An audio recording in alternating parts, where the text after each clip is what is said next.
السلام علیکم ورحمۃ اللہ وبرکاتہ۔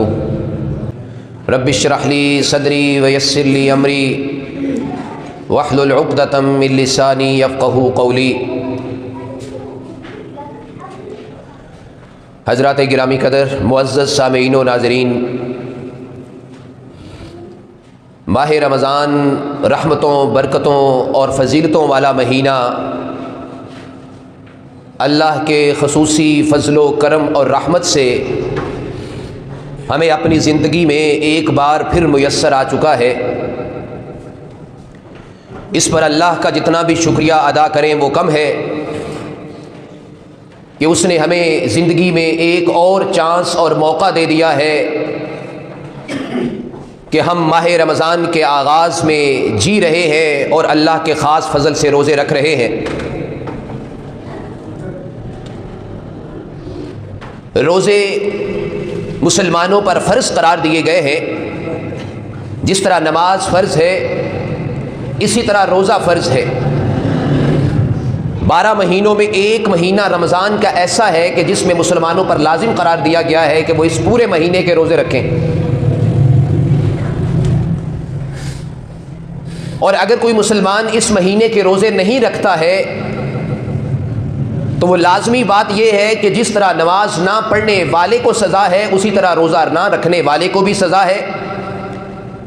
یا جس طرح نماز کا انکار کرنے والوں کو سزا ہے اسی طرح روزے کا انکار کرنے والوں کو بھی سزا ہے۔ یہ روزے صرف اس امت پر ہی فرض نہیں کیے گئے، صرف ہمارے اوپر ہی یہ فرض نہیں کیے گئے،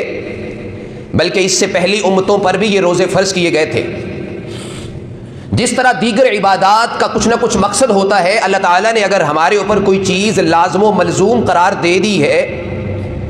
تو اس کا مطلب یہ ہے کہ وہ خالق حقیقی جس نے ہماری باڈی کو بنایا ہے، ہمارا پورا جسم تخلیق کیا ہے، جو ہمارے جسم کا مالک ہے، خالق ہے، جو ہماری روح کا مالک ہے، خالق ہے، وہ زیادہ بہتر جانتا اور سمجھتا ہے کہ ہمیں کس چیز کی زیادہ ضرورت ہے، لہذا اس نے کسی ضروری اور اہم کام کے پیش نظر ہی ان روزوں کو ہمارے اوپر فرض قرار دیا ہے۔ اس میں ہماری جسمانی صحت بھی ہے اور روحانی صحت بھی ہے، اور یہ روزے اللہ تعالیٰ نے فرض کر کے مسلمانوں پر، دراصل مسلمانوں کی تربیت کی جا رہی ہے۔ کیسی تربیت کرتا ہے یہ روزہ؟ سب سے پہلی بات کہ روزے کا مقصد کیا ہے؟ تقویٰ، پرہیزگاری، خوف خدا پیدا کرنا، اللہ کا ڈر ہمارے دلوں میں لے کر آنا، ہم اللہ کی جو ہے وہ رضا کے لیے کام کرنا شروع کر دیں، اللہ کے لیے جینا شروع کر دیں، اللہ کے لیے نمازوں کی پابندی شروع کر دیں، اللہ کے لیے دیگر عبادات کی طرف آنا شروع کر دیں۔ یہی تقویٰ ہے، پرہیزگاری ہے۔ جب ہم گناہوں سے بچ کے نیکی اور اچھائی کا راستہ اختیار کرتے ہیں تو یہی تقویٰ اور پرہیزگاری ہوتا ہے، اور یہ روزے ہمارے اندر یہی چیز پیدا کرنا چاہتے ہیں، ہمارے اندر تقویٰ آ جائے، پرہیزگاری آ جائے۔ جب تقویٰ اور پرہیزگاری ہمارے اندر آ جائے گا ہم بہت زیادہ گناہوں سے بچ جائیں گے، بہت زیادہ نافرمانیوں سے بچ جائیں گے، ہم اللہ کے بتائے ہوئے سیدھے رستے پہ چلنا شروع کر دیں گے، اس کی نافرمانیوں سے ہمیں نفرت آنا شروع ہو جائے گی، اس کے رستے پہ چلتے ہوئے ہمارا حوصلہ بڑھے گا، ہمارے ایمان میں اضافہ تو ہوگا ہی ہوگا، اس کے ساتھ ہماری ہمت میں اضافہ ہوگا، ہمارے اندر صبر، حوصلہ، ہمت اور برداشت پیدا ہوگی جب ہم نے اس کے کہے، اس کے فرمان کے مطابق اپنے آپ کو اس رستے پہ لگا دیا اور ان روزوں کو اس اللہ کی رضا کے لیے رکھ لیا ہے۔ تو لہٰذا اس کا پہلا مقصد کہ یہ مسلمانوں کے اندر تربیت کی جا رہی ہے کہ ان کے اندر تقویٰ پیدا ہو جائے، برائیوں سے نفرت پیدا ہو جائے اور اچھائی کے ساتھ ان کی رغبت پیدا ہو جائے، نیکیوں سے ان کی محبت پیدا ہو جائے، برائیوں سے ان کو جو ہے وہ نفرت پیدا ہو جائے۔ یہی روزے کا مقصد ہے۔ حدیث میں آتا ہے، رسول اللہ صلی اللہ علیہ وآلہ وسلم نے فرمایا کہ کتنے ہی روزے دار ایسے ہیں جن کو سوائے بھوک کے کچھ میسر نہیں آتا، اور کتنے ہی رات کو قیام کرنے والے ایسے ہیں جن کو رات کے جگراترے کے سوا کچھ میسر نہیں آتا، شب بیداری کے سوا کچھ نہیں ملتا ہے، خالی ہاتھ واپس چلے جاتے ہیں۔ اس کا مطلب یہ ہے اگر ہم نے ان روزوں کے تقاضے پورے نہ کیے روزے رکھتے ہوئے اس کے تقاضوں کو پورا نہ کیا تو پھر یہ ایسے ہی ہے کہ جیسے ہم نے بھوک تو برداشت کر لی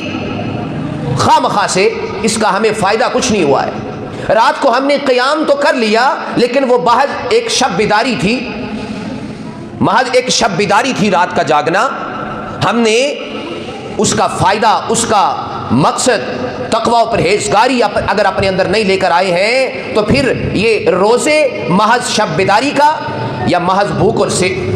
پیاس کے سوا ہمیں اور کچھ نہیں دیتے ہیں۔ تو لہٰذا جب ہم نے روزے رکھنے ہیں تو یہ بات پیش نظر رکھنی ہے کہ کیا میرے دل کے اندر تقوی پیدا ہو رہا ہے، نیکیوں کی محبت پیدا ہو رہی ہے، مجھے صراط مستقیم پہ چلنا آسان ہو گیا ہے، میرے لیے آسانی، خیر و بھلائی کا رستہ کھل گیا ہے، برائیوں سے نفرت پیدا ہو گئی ہے، دل میں اللہ کا ڈر اور خوف خدا پیدا ہو گیا ہے، اللہ کے ساتھ میری محبت قائم ہو گئی ہے، میں نے اللہ کی رضا کے لیے کام کرنا شروع کر دیے ہیں۔ اگر میری یہ والی کیفیت پیدا ہونا شروع ہو گئی ہے تو اس کا مطلب یہ ہے کہ روزے کا مقصد پورا ہو رہا ہے۔ دوسری تربیت کون سی کی جا رہی ہے؟ ہمیں اللہ تعالیٰ نے اس ماہ رمضان میں خصوصی پیکج اناؤنس کیا ہوا ہے ہمارے لیے۔ ہمیں یہ کہا گیا کہ جب ماہ رمضان کی پہلی رات ہوتی ہے شیاطین کو باندھ دیا جاتا ہے، جہنم کے دروازے بند کر دیے جاتے ہیں، کوئی بھی دروازہ کھلا نہیں رہتا ہے، جنت کے دروازے کھول دیے جاتے ہیں، کوئی بھی دروازہ بند نہیں رہتا، اور ایک پکارنے والا، آواز دینے والا آواز دیتا ہے، یا باغی الخیر اقبل یا باغی الشر اقصر، اے خیر و بلائی کو چاہنے والے، اے خیر و بلائی کے متلاشی، اے خیر اور نیکی کو تلاش کرنے والے، دوڑا آجا، تجھے موقع مل گیا ہے۔ اور یہ آواز کو ہر وہ نیک بندہ زبان حال سے اس آواز پر لبیک کہتے ہوئے جب آپ مسجد میں آتے ہیں، جب آپ روزہ رکھتے ہیں، نافرمانیوں سے بچتے ہیں، اچھائی کے راستے پہ چلتے رہتے ہیں، اپنی زبان کو کنٹرول میں رکھتے ہیں، تو دراصل آپ اس آواز پر لبیک کہہ رہے ہوتے ہیں۔ یا باغی الشر اقصر، یہ بھی آواز دی جاتی ہے، اے گناہوں کے اندر 11 مہینے گزار دینے والے، گناہوں سے نفرت نہ کرنے والے، گناہوں کے دل دادا انسان، اب باز آ جا، اب آ جا، اپنے گناہوں سے رک جا اور نیکی کا رستہ اختیار کر لے۔ وَلِلَّهِ عُتْقَاءٌ مِّنَ النَّارِ وَذَلِكَ كُلُّ لَيْلَةٍ، اور ہر رات کو اللہ تعالیٰ بہت زیادہ جہنمیوں کو جہنم سے آزاد کرتا ہے۔ اور یہ ماہ رمضان کا خصوصی پیکج ہے۔ اور پھر صحیح بخاری کی حدیث ہے، حدیث نمبر 37، من قام رمضان ایمانا و احتسابا، جس نے ماہ رمضان کا قیام کیا، رات کو جس نے قیام کیا، تراویح پڑھی یا اس کے بعد نفل نوافل پڑھے، صبح سحری کے اوقات میں اٹھ کے اس نے نفل نوافل پڑھے، جس نے رات کا قیام کیا، تلاوت قرآن مجید اس کے اندر کی، ایمان کی حالت میں اور ثواب کی امید رکھتے ہوئے کہ اللہ تعالیٰ مجھے اس کا ضرور ثواب دے گا، غفر لہ ما تقدم من ذنبہ، اس کے پہلے گناہ معاف ہو جاتے ہیں، جتنے اس کے صغیرہ گناہ ہیں، چھوٹے گناہ ہیں، وہ سارے معاف ہو جاتے ہیں۔ اور جس نے من صام رمضان، ایسے ہی الفاظ ہیں حدیث نمبر 38 میں، من صام رمضان ایمانا و احتسابا، جس نے ماہ رمضان کا روزہ رکھا ایمان کی حالت میں، ثواب کی امید رکھتے ہوئے، غفر لہ ما تقدم من ذنبہ، اس کے بھی پہلے گناہ معاف ہو جاتے ہیں، صغیرہ گناہ معاف ہو جاتے ہیں ماہ رمضان کا روزہ رکھنے سے اور رات کا قیام کرنے سے۔ اب کئی ہمارے بھائی دوست صبح روزہ تو رکھ لیتے ہیں لیکن رات کا قیام نہیں کرتے۔ ذرا ان دونوں حدیثوں پہ غور کریں، ان دونوں حدیثوں میں جو عربی کے الفاظ ہیں وہ رسول پاک صلی اللہ علیہ وسلم نے ایک جیسے ہی استعمال فرمائے ہیں، من قام رمضان، قام رمضان، من صام رمضان، قام رمضان، من صام رمضان، دونوں فعل ماضی ہیں۔ جس نے ماہ رمضان کے روزے رکھے یا جس نے ماہ رمضان کا قیام کیا، آگے سیم الفاظ، صرف سامہ اور قامہ کا فرق ہے، غفر لہ ما تقدم من ذنبہ۔ اس میں ہمارے لیے یہ بات پوشیدہ ہے کہ جس طرح روزہ رکھنا ضروری ہے، رات کا قیام بھی ضروری ہے، تراویح پڑھنا بھی ضروری ہے۔ اب یہ تراویح مسجد میں بھی ادا کی جا سکتی ہے، گھروں میں بھی ادا کی جا سکتی ہے۔ تراویح کا اوقات عشاء کے فوراً بعد شروع ہو جاتا ہے، صبح سحری تک تراویح پڑھی جا سکتی ہے، یہ نفل پڑھے جا سکتے ہیں، تو یہی رات کا قیام ہے۔ لہٰذا رات کا قیام نہ چھوڑا کریں، صبح روزہ رکھ کے رات کی تراویح میں بھی سستی نہ کیا کریں۔ اگر رات کا قیام آپ نے فرض نماز باجماعت ادا کر لی، باقی تراویح نہیں پڑھی ہے اور آپ یہ چاہتے ہیں کہ میں صبح سحری کے اوقات میں 1 گھنٹہ پہلے اٹھ کے پڑھ لوں گا، تو یہ ٹھیک ہے، آپ پڑھ سکتے ہیں، اچھی بات ہے۔ گھروں کے اندر پڑھنے کی زیادہ ترغیب دی گئی ہے، رغبت دی گئی ہے، لیکن اگر ہمیں پتا ہے کہ نیند کا غلبہ ہو جائے گا، اسی لیے تو مساجد کے اندر باقاعدہ اہتمام کیا جاتا ہے تراویح کا، تو پھر اس کے اندر شامل ہو کے تراویح پڑھ لیں، یہ بھی ضروری ہے روزے کی طرح۔ تو لہٰذا یہ خصوصی پیکج کی جو اناؤنسمنٹ ہوتی ہے اس مہینے کے اندر، یہ اللہ تعالیٰ ہماری تربیت کیا کرنا چاہتے ہیں۔ رسول پاک صلی اللہ علیہ وسلم کے یہ سارے فرامین میں نے آپ کے سامنے رکھے، پھر آخری فرمین آپ نے فرمایا کہ جس نے لیلۃ القدر، جو اس مہینے میں ایک ایسی رات آتی ہے جو ہم طاق راتوں میں جا کے جس کو تلاش کرتے ہیں، 21ویں 23ویں 25ویں 27ویں 29ویں ان طاق راتوں میں اس کو تلاش کرتے ہیں، شب قدر جسے ہم کہتے ہیں، اس لیلۃ القدر کو جس نے جاگ لیا وہ 1000 مہینے کی عبادت سے بہتر ہے۔ تو یہ سارا خصوصی پیکج کی ساری اناؤنسمنٹ ماہ رمضان کے اندر ہے۔ یہ کیوں کی جا رہی ہے؟ اللہ تعالی ہماری نیکی کی طرف رغبت کی تربیت کرنا چاہتے ہیں، ہمیں نیکی کے ساتھ جوڑنا چاہتے ہیں، نیکی کی خوشی دل میں پیدا کرنا چاہتے ہیں۔ نیکی کے کرنے سے جو اطمینان آتا ہے، جو سکون میسر آتا ہے، جو ایمان کا ذائقہ بندہ چکھتا ہے، اسے احساس ہوتا ہے۔ ذرا تنہائی میں بیٹھ کے جب آپ اللہ سے دعا کر رہے ہو اور آنکھوں سے آنسو روا ہو اور اس کے سامنے گڑ گڑا رہے ہو، نفل پڑھ رہے ہو، اس کے اندر پڑھی جانے والی دعاؤں پر غور کر کر کے آپ پڑھ رہے ہو اور پوری طرح کھب کے جسے کہتے ہیں خشوع و خضوع کے ساتھ پڑھ رہے ہو، تو جو مزہ اس وقت آ رہا ہوتا ہے، اس کا مطلب ہوتا ہے اس مزے کا اسے پتا ہے جس نے اس کو چکھا ہے، اور جس نے اس کو چکھ لیا اس نے ایمان کا ذائقہ چکھ لیا ہے۔ اور جو اس ذائقے کو چکھ لیتا ہے باقی سارے ذائقے پیچھے رہ جاتے ہیں۔ تو لہٰذا یہ خصوصی پیکج کی جو اناؤنسمنٹ ہے ماہ رمضان میں، یہ ہمیں نیکی کی طرف جو ہے وہ رغبت دلانے کے لیے۔ اور پھر اس میں جو ہمیں کہا گیا کہ غفر لہ ما تقدم من ذنبہ، تمہارے پچھلے گناہ معاف ہو جائیں گے، یہ ایسے تھوڑے معاف ہو جائیں گے، جب ہم نے اس عمل کو خشوع و خضوع کے ساتھ ادا کیا ہوگا تب ہی معاف ہوں گے نا۔ جب ہم نے رمضان کا روزہ رکھا، صبح سے لے کر طلوع فجر سے لے کر غروب آفتاب تک ہم نے اخلاص عمل سے کام لیا، خلوص نیت سے روزہ رکھا، لوگوں کے دکھاوے کے لیے نہیں، اخلاص تھا ہمارے اندر، اس عبادت میں اخلاص تھا، ہم نے وہ خاص طور پہ روزہ صرف اللہ کو خوش کرنے کے لیے رکھا، ہم برائیوں سے بچتے رہے، برائیوں سے نفرت کرتے رہے، اخلاص عمل تھا ہمارے اندر کہ یہ صرف اللہ کے لیے ہے، یہ صرف اللہ کے لیے ہے، یہ صرف اللہ کے لیے ہے۔ جب اس طرح ہم نے وہ عمل کیا ہوگا تو تب ہی جا کر غفر لہ ما تقدم من ذنبہ، تب ہی جا کر ہمارے پچھلے صغیرہ گناہ معاف ہوں گے۔ اور پھر یہی نہیں بلکہ اس مہینے میں انہی چیزوں کے ساتھ ہماری گناہوں سے نفرت کی تربیت، جس طرح نیکی کی طرف رغبت کی تربیت ہے، اسی طرح گناہوں سے نفرت کی بھی تربیت ہے، گناہوں سے دوری کی بھی ہماری تربیت کی جا رہی ہے۔ جب ہمیں یہ کہا گیا اے برائی کو چاہنے والے، اے برائی کے دل دادا، اقصر، باز آ جا، برائیوں سے رک جا۔ اور ایک حدیث میں ہے، صحیح بخاری کی حدیث ہے، حدیث نمبر 1903، رسول پاک صلی اللہ علیہ وسلم کا ارشاد گرامی ہے، جس نے جھوٹی بات کو ترک نہ کیا، جھوٹی بات، روزہ رکھا اور جھوٹ بولتا رہا، خیانت کرتا رہا، فراڈ کرتا رہا، دھوکہ دہی کرتا رہا، لوگوں سے جھوٹ بولتا رہا، جس نے جھوٹی بات کو ترک نہ کیا، فلیس للہ حاجۃ فی ان یدع طعامہ وشرابہ، اللہ تعالیٰ کو تمہارے بھوکا اور پیاسا رہنے کی ضرورت نہیں ہے۔ تمہیں بھوکا اور پیاسا رکھ کے کیا نعوذ باللہ اللہ تعالیٰ جو ہے وہ غلہ بچاتا ہے؟ ایسا ہرگز نہیں ہے۔ اگر تم نے جھوٹ بھی بولنا ہے، اگر تم نے فراڈ بھی کرنا ہے، اگر تم نے خیانت بھی کرنی ہے، اگر تم نے دھوکہ بھی کرنا ہے، آنکھوں کا زنا کرنا ہے، ہاتھوں سے ظلم و زیادتی کرنی ہے، دوسروں کا نقصان کرنا ہے، تو پھر بھوکے اور پیاسے رہنے کی ضرورت نہیں ہے۔ ہماری یہ تربیت کی جا رہی ہے، اس حدیث کی روشنی میں ہمیں یہ بات سمجھ لینی چاہیے، ہماری یہ تربیت کی جا رہی ہے کہ روزے کا اصل ثواب اگر ہم حاصل کرنا چاہتے ہیں، کہ جو کہ اللہ تعالیٰ فرماتے ہیں کہ روزہ میرے لیے ہے، میں ہی اس کی جزا دوں گا، اس کا کاؤنٹ کر کے نہیں بتایا، تو یہ اسی وقت ملے گا جب ہم نے اس پورے اخلاص کے ساتھ اور پوری جو ہے وہ تندہی سے ہم نے اس روزے کے اندر برائیوں سے نفرت کی ہوگی اور یہ سارے برے کاموں سے بچ کے ہم نے اچھے طریقے سے اپنے آپ کو اس جو ہے وہ روزے کو رکھا ہوا ہوگا، تب ہی جا کر ہم اس کا اصل ثواب حاصل کر پائیں گے۔ اور پھر یہ روزہ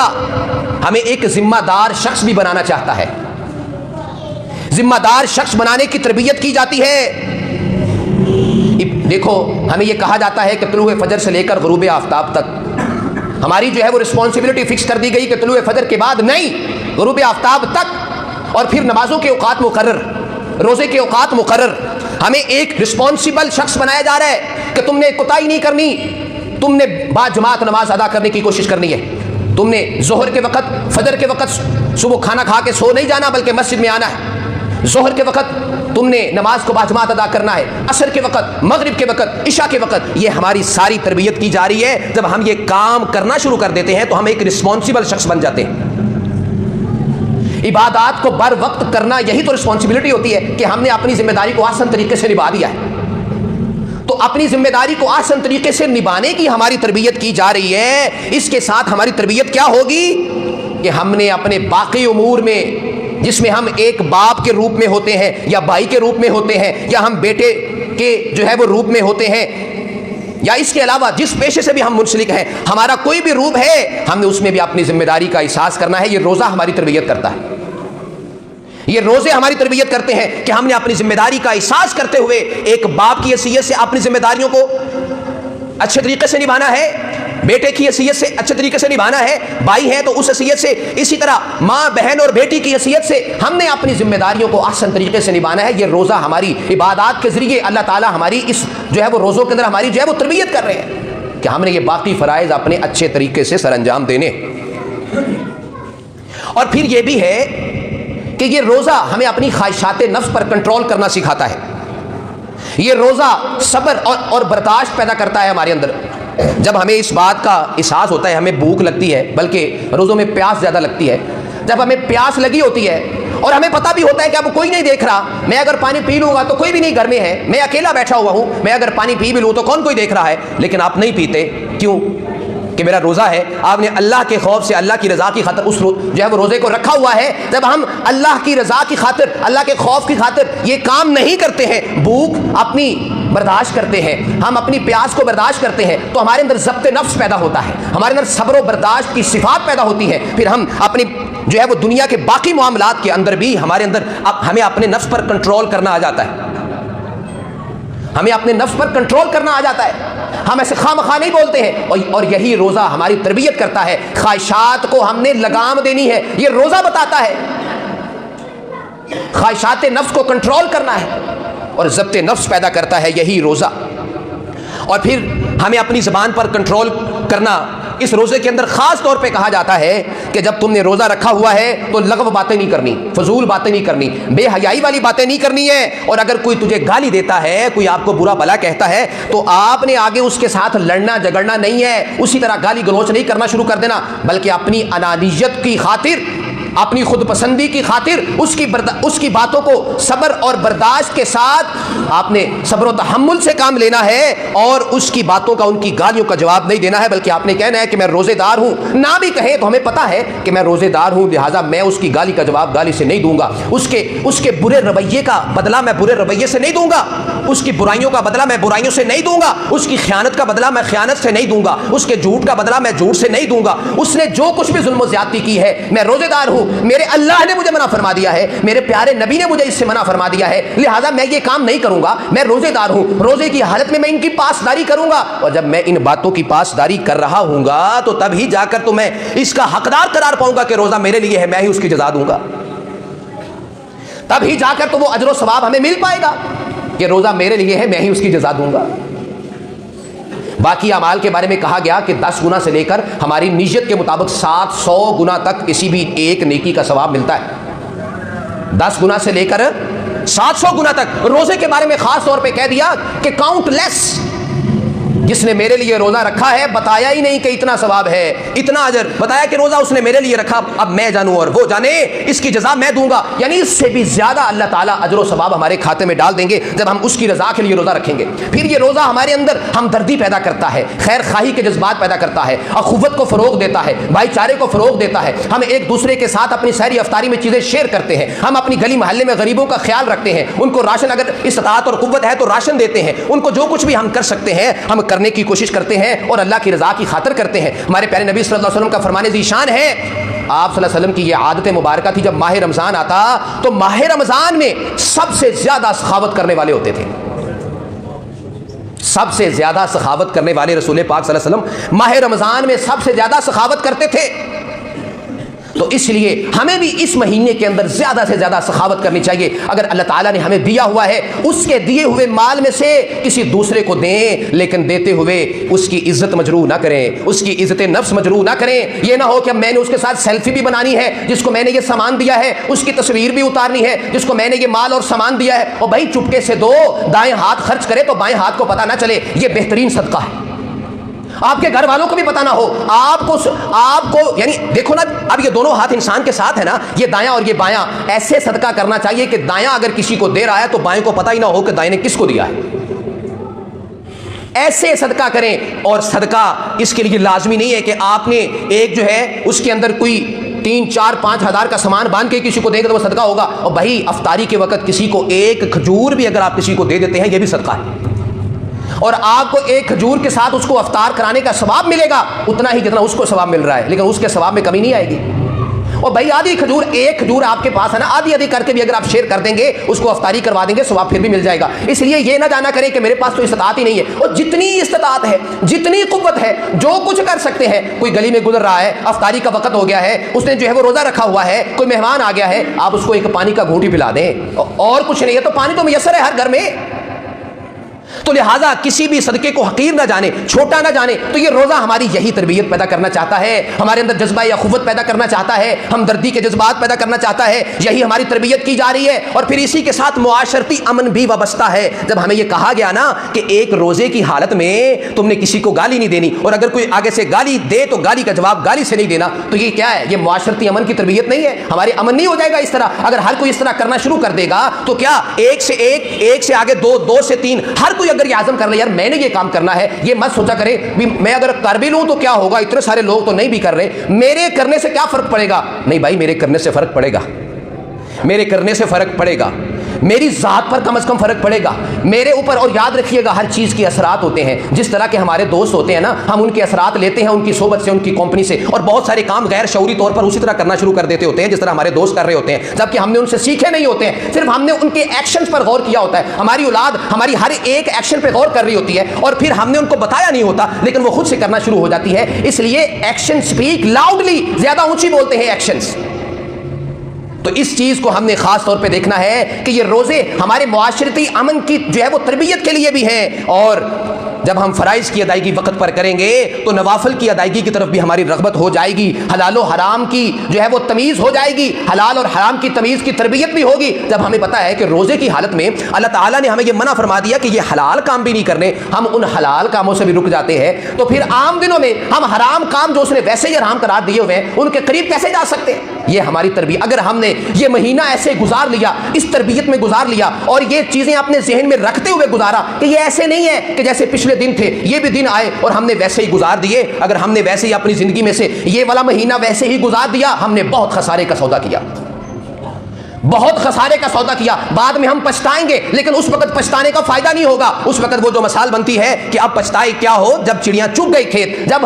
وقت گزر جائے گا تو وقت گزرنے کے بعد ہمارے پچھتانے کا فائدہ ہم کہتے رہے یار میں اس وقت نیکی کر لیتا، میں اس وقت نمازی۔ اب آپ اگر نیکی کے راستے پہ اب آ گئے ہیں تو پچھلا وقت جو گزرا ہے ذرا اس کو دیکھیں۔ اگر آپ اچھائی کے راستے پہ آئے نا تو آپ سوچ کے یہ کہتے ہیں یار میں نے اچھا نہیں کیا، میں نے وہ وقت بھی اسی کے اندر لگاتا۔ جو مزہ روحانیت میں ہے، جو مزہ دین کے قریب ہونے میں ہے، جو مزہ صراط مستقیم پہ چلنے میں ہے، وہ مزہ اس طرح نہیں ملا جو میں نے ساری زندگی ویسے عیاشی میں گزار دی، فضول وقت برباد کر دیا، نمازوں سے غافل رہا، روزوں سے غافل رہا، دوستوں کی محبت میں ایسے خواہ مخواہ اپنا وقت برباد کرتا رہا، میں نیکی کے راستے پہ نہیں رہا، اللہ اور اس کے رسول کے بتائے ہوئے راستے سے نفرت کرتا رہا، ان لوگوں سے نفرت کرتا رہا، اس راستے سے نفرت کرتا رہا، مسجدوں سے نفرت کرتا رہا، تو پھر یاد رکھنا بعد میں پچھتائیں گے۔ ابھی ہمارے پاس وقت ہے، یہ چیز اپنے اندر لے کر آئیں، اپنی تربیت کریں، اپنا کردار بہتر کریں، اپنی زبان پر کنٹرول کرنا سیکھیں، گالی گلوچ نہ دیں، جھوٹ نہ بولیں، خیانت نہ کریں، دھوکہ نہ کریں۔ یہی ساری چیزیں ہم اختیار کریں گے تو روزہ اللہ کی بارگاہ میں قبول ہوگا۔ جو ہم نے بار بار وہ حدیث میں آپ سے شیئر کر رہا ہوں، یہ اسلامیات کی کتابوں میں تمام چھوٹے بچوں نے بھی پڑھی ہوئی ہے کہ روزہ میرے لیے ہے میں ہی اس کی جزا دوں گا۔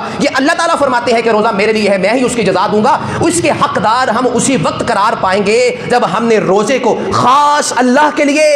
صرف اللہ کے لیے،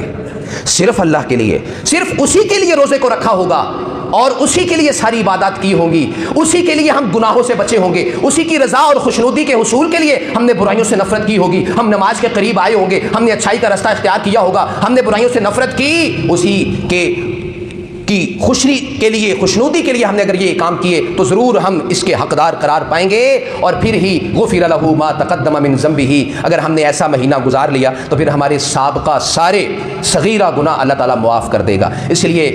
خاص طور پہ یہ درخواست ہے میرے نوجوان بھائیوں سے، اس مہینے کو ضائع نہیں کرنا ہے۔ کوئی بھوک اتنی شدت کی نہیں لگتی ہے، کوئی پیاس اتنی شدت کی نہیں لگتی، اللہ کا شکر کریں کہ یہ سردی کے اندر ہے، یہ کوئی جو ہے وہ گرمی کے اندر نہیں ہے۔ گرمی کے اندر ہو تو رکھنے تو پھر بھی ہیں، لیکن ابھی تو موقع ہے، جیسے خواہ بہانے نہ کیا کریں کہ مجھے بہت بھوک لگا۔ ہاں اگر کوئی بیمار ہے تو وہ ایک مطلب ایکسیپشنل کیس ہے، وہ ایک الگ بات ہے، لیکن ایسے خواہ روزہ چھوڑ دینا کہ ایسے مجھے بھوک لگ جائے گی تو کیا ہوگا بھائی؟ کچھ نہیں ہوگا۔ آپ روزہ رکھیں، روزہ رکھ کے دیکھیں اور اس کا لطف لے کے دیکھیں۔ جب آپ نے روزہ رکھا ہوگا تو اس کا لطف آپ کو تب آئے گا، اور بغیر لطف کے اگر آپ نے ایسے ہی روزے رکھ لیے، ایسے ہی گزر گئے نا، ہمارے اندر کوئی تبدیلی نہ آئی اور یہ مہینہ ایسے ہی گزر گیا، تو ہم سب سے زیادہ بدقسمت ہوں گے۔ فَأَبْعَدَهُ اللَّهُ، وہ جو حدیث میں آتا ہے کہ اللہ تعالیٰ ان کو اپنے رحمت سے دور کرے، اور جس پر فرشتوں کے سردار جبرائیل امین نے بھی آمین کہا تھا، اور انبیاء کے سردار